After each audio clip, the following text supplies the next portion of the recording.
Hi hello welcome to నానమ్మ వంటకాలు. ఇవాళ నేను ఒక వెరైటీ కర్రీ చూపిస్తున్నానండి మీకు.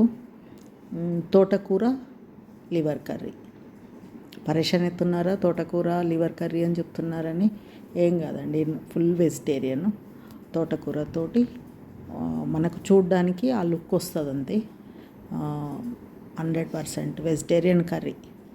దానికి కావాల్సినవి తోటకూర, ఆనియను, పచ్చిమిర్చి, కొంచెం 2-3 ఒక టమాటాలు, కొంచెం శనగపిండి, వెల్లుల్లి, ఇవన్నీ వేసుకోవాలి.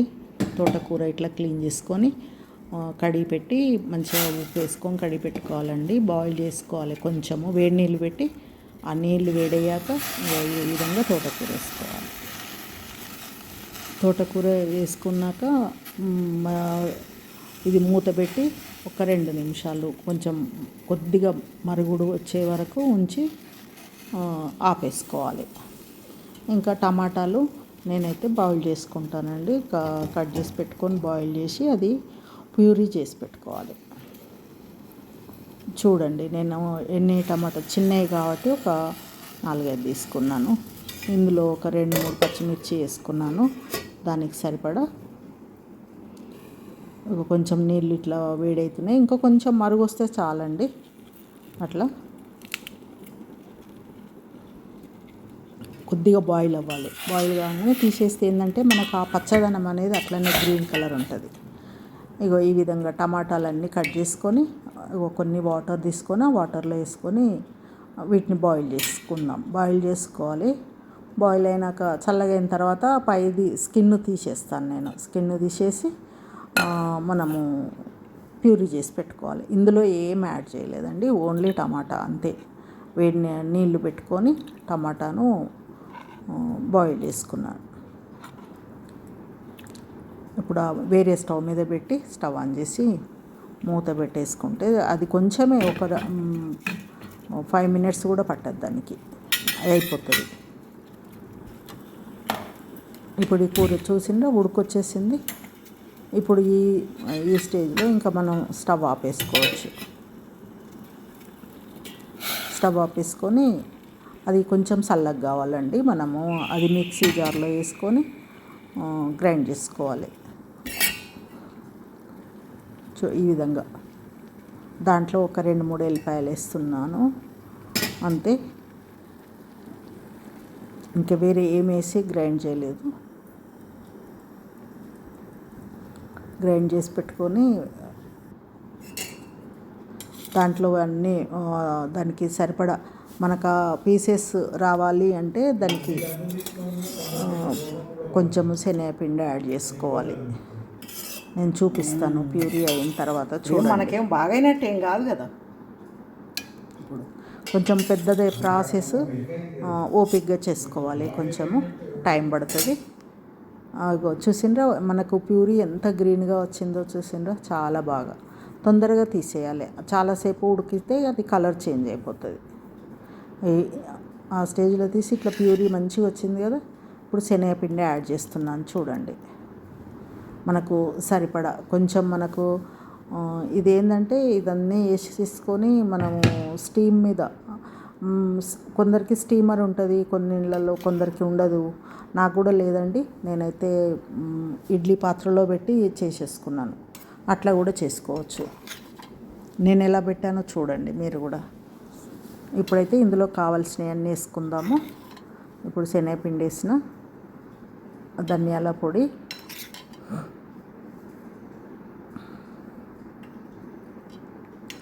కొంచెం సాల్ట్ వేసిన అందులోనే. చూడండి,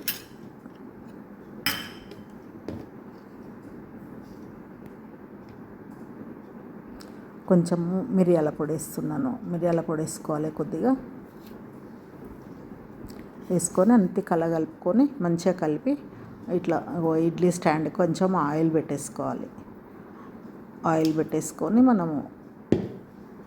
మనం ఇడ్లీలు ఏ విధంగా ఉడకబెట్టుకుంటామో అట్లా చేసుకోవాలి. కొంచెం శనగపిండి బాగానే పడుతుందండి. కొంచెం మనకు అవి బిళ్ళల్లాగా వచ్చి మనం కట్ చేసుకోవాలి కదా.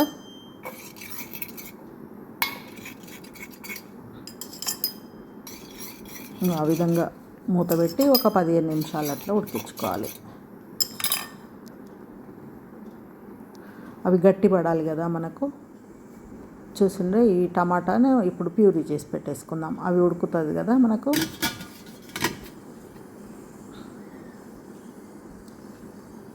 టమాటా ప్యూరీ అయిన తర్వాత ఇప్పుడు మనకు అందులో కొంచెం కొబ్బరి అండి, ఎండు కొబ్బరి ఒక 4-5 కాజులు కూడా వేసుకున్నాను నేను ప్యూరీ అయితే కాజు పౌడర్ ఉండిందండి ఇంట్లో, నేను దానికి అంత అనుకొని వేసుకున్నాను. ఒక 2 స్పూన్లు వేసాను చూడండి, టీ స్పూన్ తోటి పౌడరు వేసి 2 కలిపి పేస్ట్ లాగా గ్రైండ్ చేసి పెట్టుకున్నాను. దాంట్లోనే కొంచెం ఒక 2-3 లవంగాలు, కొంచెము దాల్చిన చెక్క కూడా వేసాను. వేసి గ్రైండ్ చేసి పెట్టుకున్నాను. అది మనకి ఇది మసాలా అంటే ఎక్కువ వేరే మసాలా వేయలేదండి. ఇది కూడా లైట్గా మనకు స్మెల్ టేస్ట్ కోసం అంతే, కొంచెం లైట్గా, ఎక్కువ వేసుకోలేదు. గరం మసాలా ఎక్కువ వేయలేదు. చూసిండ్రా టమాటా ప్యూరీ మనకు అది అంత వచ్చింది. ఇది పేస్ట్ అయిపోయింది. ఈ పక్కన పెట్టుకొని ఇప్పుడు మనము ఇంకో స్టవ్ ఆన్ చేసుకొని కడాయి పెట్టి ఆయిల్ వేసుకొని ఇప్పుడు ఈ గ్రేవీ తయారు చేసుకుందాం మనం. ఇప్పుడు ఆయిల్ మామూలు కర్రీలకు పట్టినంతేనండి, ఎక్కువ ఏం వేసుకొని అవసరం లేదు. ఆయిల్ ఎక్కువ ఏం పట్టదు. ఇప్పుడు నూనె కాగాక ఇప్పుడు మనము కొంచెము జీలకర్ర, కొన్ని ఆవాలు,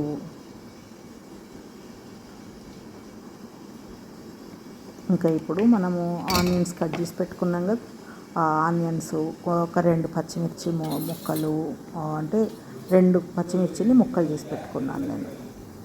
ఇవండి ఆనియన్స్. ఇవి పెద్దవైతే 2 సరిపోతాయి, నాయి చిన్నగా ఉండే కాబట్టి 3-4 కట్ తీసుకున్నాను, చిన్నగా ఉండే, అందుకని అన్ని ముక్కలు కట్ చేసుకున్నా. కరివేపాకు వేసాను, మిరపకాయ ముక్కలు కూడా వేసేసుకున్నాను ఆల్రెడీ. ఇప్పుడు ఇందులో మనం కొంచెం నుసుక దంచుకున్న వెల్లుల్లి, ఇది కూడా ఎక్కువ వేయలేదండి, మసాలా లాగా అనిపిస్తుంది ఎక్కువ, అట్లా అని ఎక్కువ ఏం వేసుకోలేదు.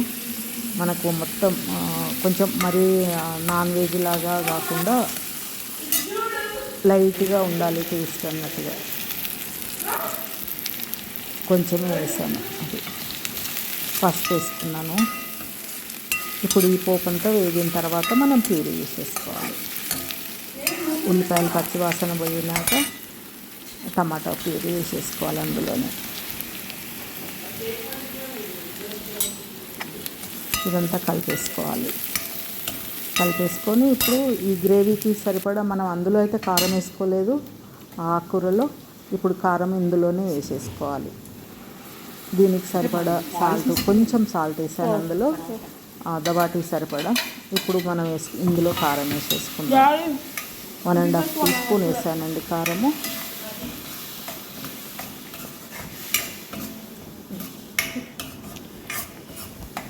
సాల్ట్ ఇప్పుడు మనకు టమాటా అది ఉంది కదా పడుతుంది, 1 టీ స్పూన్ ఫుల్ వేసాను.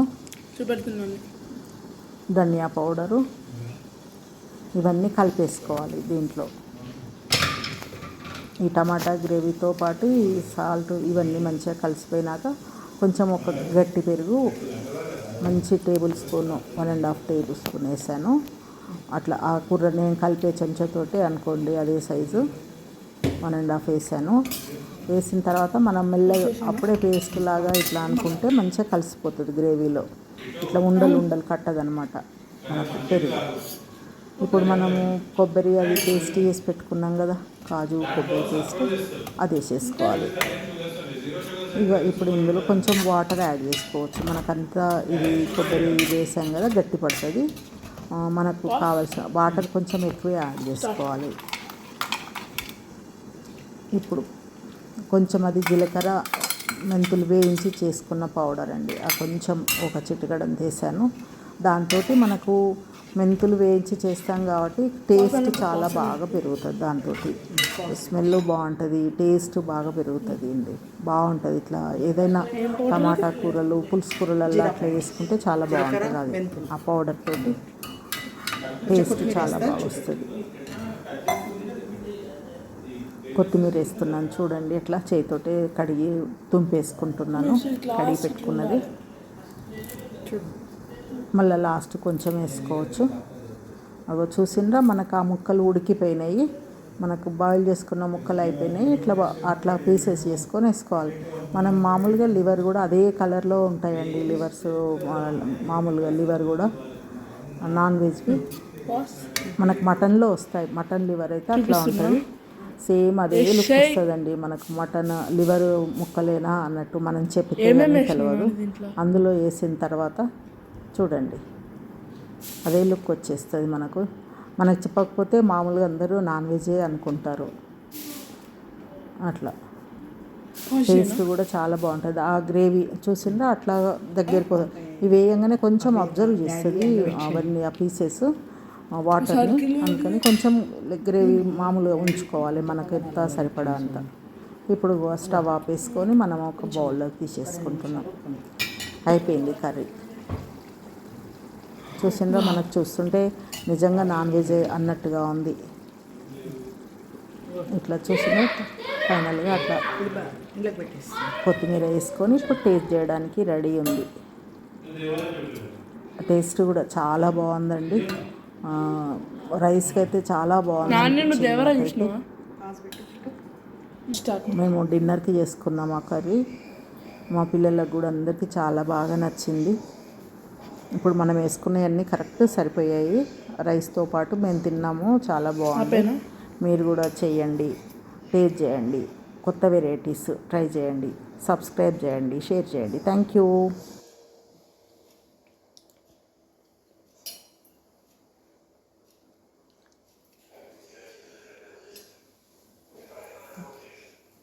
పాజిషన్